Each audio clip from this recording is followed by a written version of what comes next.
anak-anak, selamat pagi. Pagi ini kita mau belajar daring bersama Ibu Esther. Nah, minggu lalu kita melaksanakan PTS. Nah, semoga apa yang telah kita kerjakan, apa yang telah kita usahakan dapat membuahkan hasil yang baik. Nah, kita sekarang mau belajar di tema 3. Kalian siapkan buku paketnya. Tema 3, subtema 2, wujud benda pembelajaran 1 dan pembelajaran 2. Nah, baiklah, sebelum kita memulai pembelajaran kita, seperti biasanya kita mau berdoa terlebih dahulu agar pembelajaran kita berjalan dengan baik. Yuk, kita satukan hati kita tutup mata kita lipat tangan kita, mari kita bersatu di dalam doa. Terima kasih Tuhan Yesus yang baik. Pagi ini kami bangun dari tempat tidur kami untuk memulai aktivitas kami. Tuhan, terima kasih kami bangun dalam keadaan sehat tanpa kekurangan suatu apapun. Tuhan, sebentar lagi kami mau belajar. Berkati pembelajaran kami dari awal, pertengahan hingga akhir, agar apapun materi yang kami pelajari hari ini dapat kita pahami dan kami dapat berprestasi di kelas kami masing-masing. Tuhan, kami berdoa untuk kedua orang tua kami, berikan kesehatan, berikan panjang umur, berikan rezeki yang secukupnya, dan begitu juga untuk teman-teman kami yang sedang sakit, biarlah Tuhan pulihkan agar kami dapat belajar online bersama kembali. Tuhan, di atas segala permohonan kami mempunyai banyak dosa yang disengaja maupun tidak disengaja. Hapuskan segala dosa dan pelanggaran kami, Tuhan, agar kami menjadi anak-anak Tuhan. Dalam nama Tuhan Yesus kami mengucap syukur dan berdoa. Amin. Nah, baiklah, kita akan memulai pembelajaran kita hari ini. Kalian siapkan hati, pikiran kalian, buku kalian simak videonya baik-baik, dan kalian juga tetap membuka buku kalian. Selamat menyaksikan dan selamat belajar. Benda, ada bermacam-macam benda di sekitar kita. Buku, pensil, dan semua peralatan sekolahmu adalah benda. Benda ada bermacam-macam wujudnya. Nah, benda-benda di sekitar kita bukan hanya ada di sekolah kita, di rumah, bahkan dimanapun kita berada, ada banyak benda-benda yang kita temukan. Pastinya, benda-benda yang kita temukan itu bermacam-macam wujudnya. Nah, kira-kira apa saja ya wujud benda itu? Wujud benda terdiri atas ada benda cair, ada benda padat, dan ada juga benda gas. Nah, yang bagaimanakah ketiga benda ini? Ini adalah merupakan wujud benda yang ada digunakan dan bahkan yang ada kita ketahui dari semua benda-benda yang ada di sekitar kita. Jadi mungkin benda-benda yang ada di sekitar kita ada yang cair, ada yang padat, dan ada yang gas. Yang bagaimana itu ya, teacher? Nah, kita perhatikan gambar yang pertama. Kursi, buku, meja, dan lain-lain itu merupakan contoh benda padat. Nah, contohnya yang ada di sekolah kita nih. Nah, ada banyak benda di kelas kita kan? Nah, ini semua merupakan benda padat yang terlihat pada gambar ini ya anak-anak teacher. Yang kedua, kita perhatikan di dapur rumah kita. Nah, pasti ada juga benda padat yang kita temukan dan ada juga benda cair yang kita temukan dari dapur kita. Coba anak-anak teacher sekarang kamu ke dapur, coba perhatikan apa saja benda-benda padat dan apa saja benda-benda cair. Nah, contohnya nih, air, minyak goreng, kecap, cuka, saus, dan yang lain-lain merupakan contoh benda cair. Bagaimana di rumah kamu anak-anak teacher? Coba sebutkan benda padat dan benda cair yang ada di rumah kamu. Nah, lalu yang selanjutnya kita ketahui bahwa di sini ada balon. Nah, gas hidrogen dalam balon berwujud gas. Nah, ini dia contoh yang berwujud gas.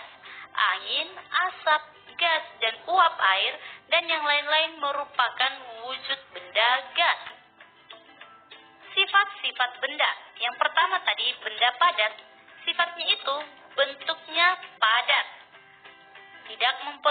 wadahnya. Bendanya tetap, tidak berubah, dan menempati ruang. Nah, contohnya tadi ada buku, ada pensil. Nah, bentuknya kan padat.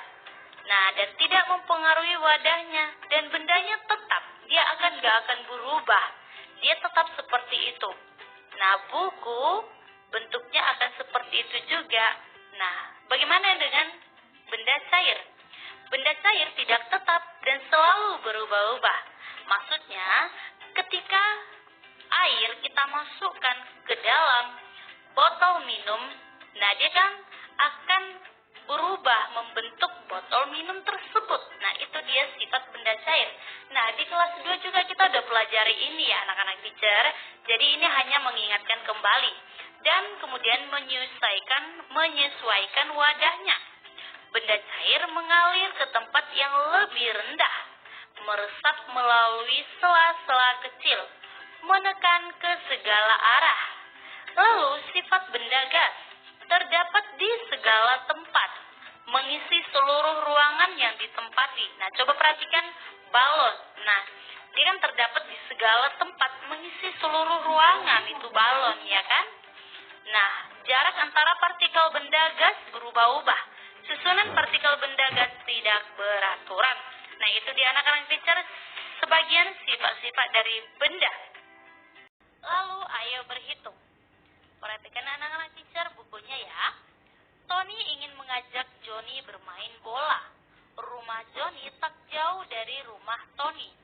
Jarak rumah Johnny hanya sekitar 1 kilometer dari rumah Tony. Seberapa jauhkah 1 kilometer itu? Tahukah kamu apa itu kilometer? Kilometer atau yang dibaca kilometer adalah salah satu satuan panjang. Satuan kilometer biasanya digunakan untuk menunjukkan jarak antara dua tempat. Hubungan satuan kilometer dan meter adalah sebagai berikut. Nah, di sini anak-anak teacher juga boleh menggunakan tangga satuan panjang, ya. Nah, boleh kita ketahui bahwa 1 kilometer sama dengan 1000 meter. Ingat ya anak-anak teacher, 1 kilometer sama dengan 1000 meter. Atau 1000 meter sama dengan 1 kilometer. Perhatikan gambar berikut. Nah, di sini ada rumah Nina, ada sekolah, ada rumah Benny, dan ada rumah Lani. Udah diperhatikan anak-anak teacher? Nah, setiap jarak rumah mereka berbeda-beda. Ada yang 3 km 400 meter, kilometer 100 meter, 2200 meter. Nah, yang menjadi pertanyaannya adalah siapakah yang rumahnya lebih dekat ke sekolah? Nina atau Benny? Lalu kita lihat nih rumah Nina dengan rumah Benny ke sekolah. Siapa yang lebih dekat? Yang kedua, berapakah jarak rumah Lani? Mana rumah Lani? Nah, ini rumah Lani. Dan Nina, ini Nina, dalam satuan kilometer dan meter. Bagaimana cara penyelesaiannya? Ayo kita kerjakan sama-sama anak-anak teacher. Nah, penyelesaiannya adalah kita kerjakan dulu yang pertama. Yang 1A. 1A berarti rumah Nina ya. Jarak rumah Nina ke sekolah adalah 3 km 400 meter. Ya, rumah Nina ke sekolah nih. Oke? Berarti 3 km 400 meter ini sama dengan, tadi kan ingat kan anak teacher 1 km 1000 meter. Berarti kalau 3 km berarti 3000 meter. Nah, ini dia. Kita samakan dulu satuannya. Nah, berarti kalau 400 meter tetaplah 400 meter. Nah, yang selanjutnya 3 km 400 meter sama dengan 3 km tambah 400 meter. Nah, berarti yang tadi, yang ini 3000 meter ditambah 400 meter sama dengan 3400 meter. Nah, satuannya kan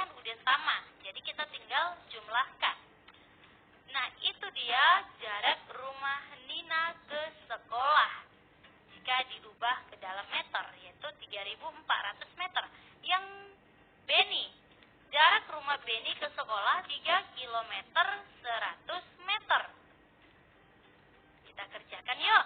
3 kilometer 100 meter sama dengan 3 kilometer ditambah 100 meter. Sama dengan, berarti kalau 3 kilometer, kita samakan dulu satuannya ya. Berarti 3000 meter ditambah 100 meter. Sama dengan berapa anak-anak teacher? Ayo, 3000 meter tambah 100 meter berapa? Yes, that's right. 3100 meter. Jarak rumah Nina ke sekolah tadi 3400 meter. Dan jarak rumah Benny ke sekolah 3100 meter. Nah, berarti kita sudah menemukan jawabannya kan anak-anak teacher? Siapakah yang rumahnya lebih dekat ke sekolah? Nina atau Benny? Siapa anak-anak teacher? Yes, that's right. Jadi, rumah Benny lebih dekat dari sekolah. Oke anak-anak teacher, untuk mempermudah kamu samakan dulu yang mana satuan panjang yang berbeda. Ya anak-anak teacher, satuannya kamu samakan dulu yang berbeda. Nanti kamu akan menemukan satuan panjang dari setiap yang dicari ya. Contohnya yang ini tadi, untuk mengetahui siapa yang lebih dekat, kamu harus samakan dulu satuan panjangnya. Pahamnya anak-anak teacher? Nah, pertanyaan kedua, berapakah jarak rumah Lani dan Nina dalam satuan kilometer dan meter? Nah, yang diminta satuan kilometer dan meter ya anak-anak teacher. Ayo kita perhatikan sama-sama. Nah, jarak rumah Lani dan Nina adalah 2200 meter. Nah, ini dia rumah Lani dengan Nina.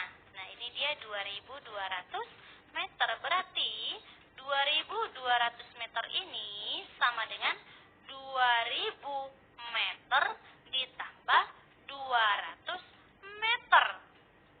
Nah, berarti kalau 2000 meter, berapa kilometer anak-anak teacher?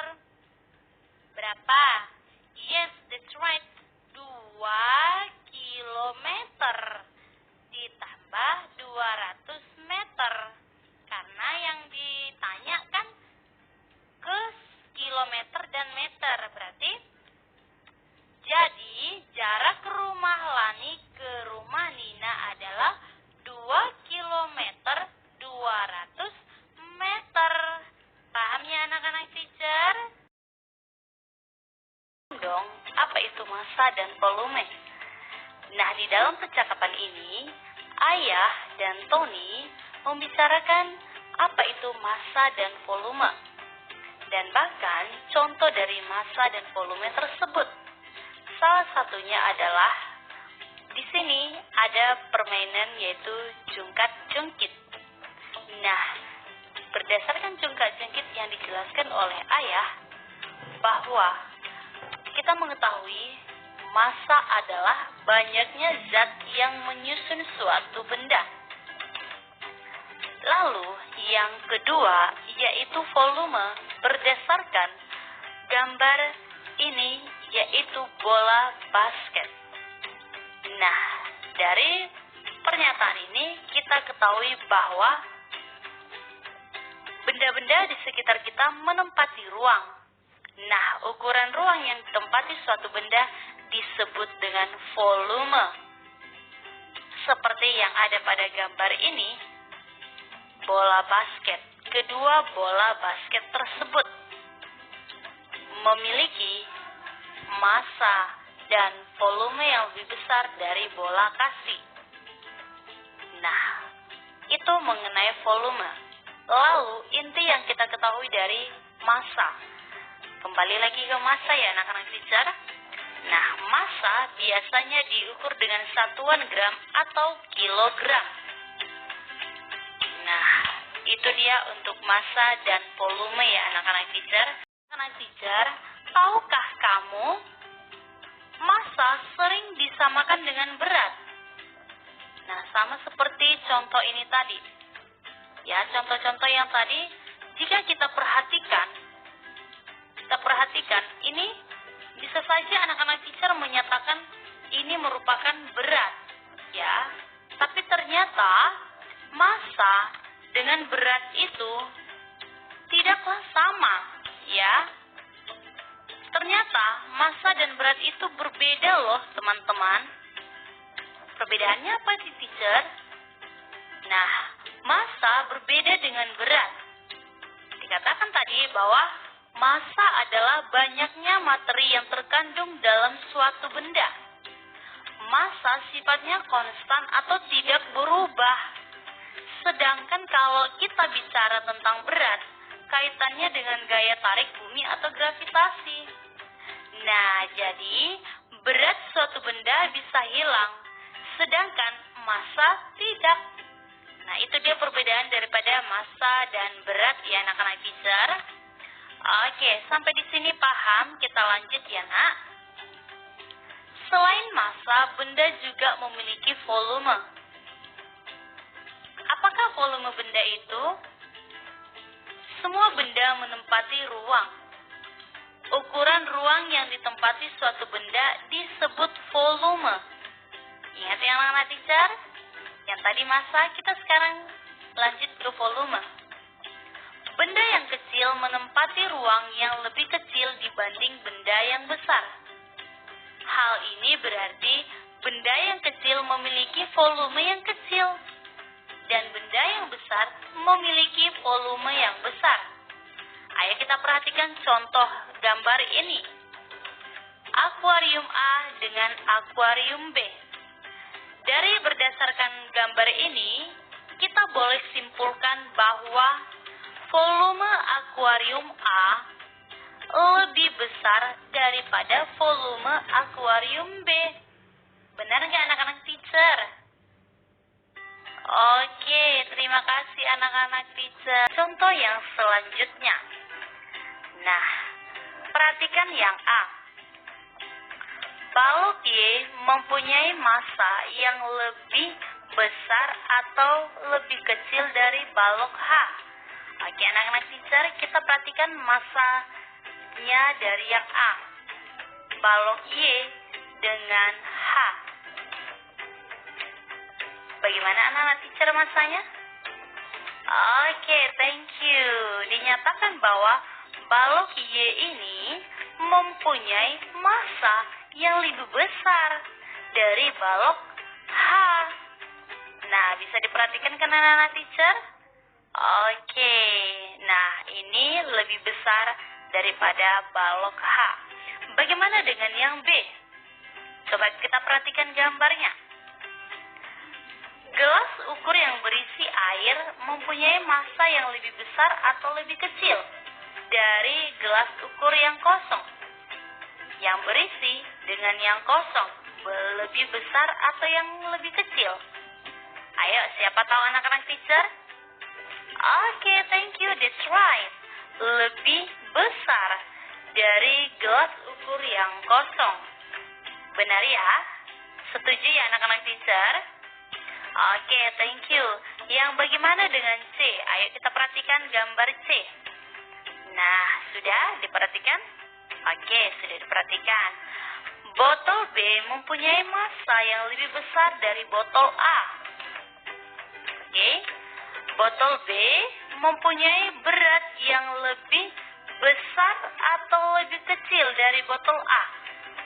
Siapa tahu anak-anak teacher? Oke, thank you. Ini lagi lebih besar dari botol A massanya. Nah, bagaimana dengan D yang ini? Bola yang kempes mempunyai massa yang lebih besar atau lebih kecil dari bola yang tidak kempes. Oke, benar sekali anak-anak teacher, lebih kecil dari bola yang tidak kempes. Setuju ya anak-anak teacher? Tolong menolong. Apa itu tolong menolong? Ada yang tahu? Nah, di sini kita akan pelajari. Tolong menolong adalah saling membantu antar sesama manusia. Tolong menolong hendaknya dilakukan dengan tulus tanpa pamrih. Nah, maksudnya di sini tanpa pamrih itu ya adalah tanpa mengharapkan imbalan lagi. Nah, mengapa ya kita harus tolong menolong dalam hidup ini? Nah, wajib tuh tolong menolong karena setiap manusia tidak bisa hidup sendiri tanpa bantuan orang lain. Kita harus tolong menolong karena tolong menolong juga dapat dilakukan di mana saja.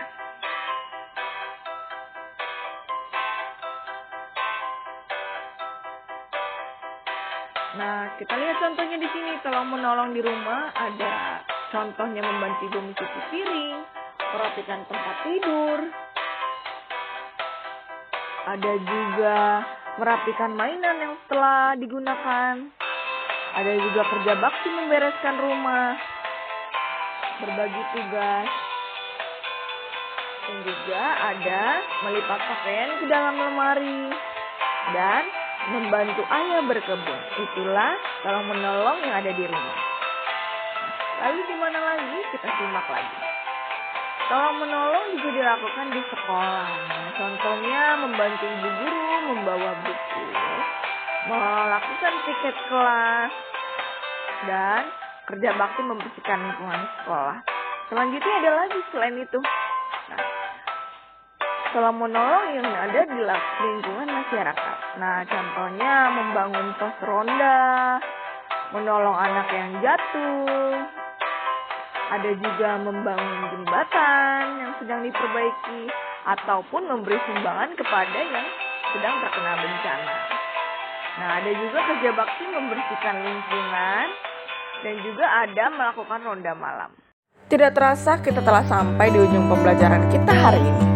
Sekarang tugasnya adalah di Ayo Berarti halaman 37, halaman 38, nomor 1 sampai nomor 4, dan Ayo Berarti halaman 44, nomor 1 sampai nomor 4. Kalian kerjakan di bukunya masing-masing. Selamat mengerjakan soal latihan hari ini. Selamat belajar, tetap jaga kesehatan, tetap semangat belajar. Tuhan Yesus memberkati. Shalom.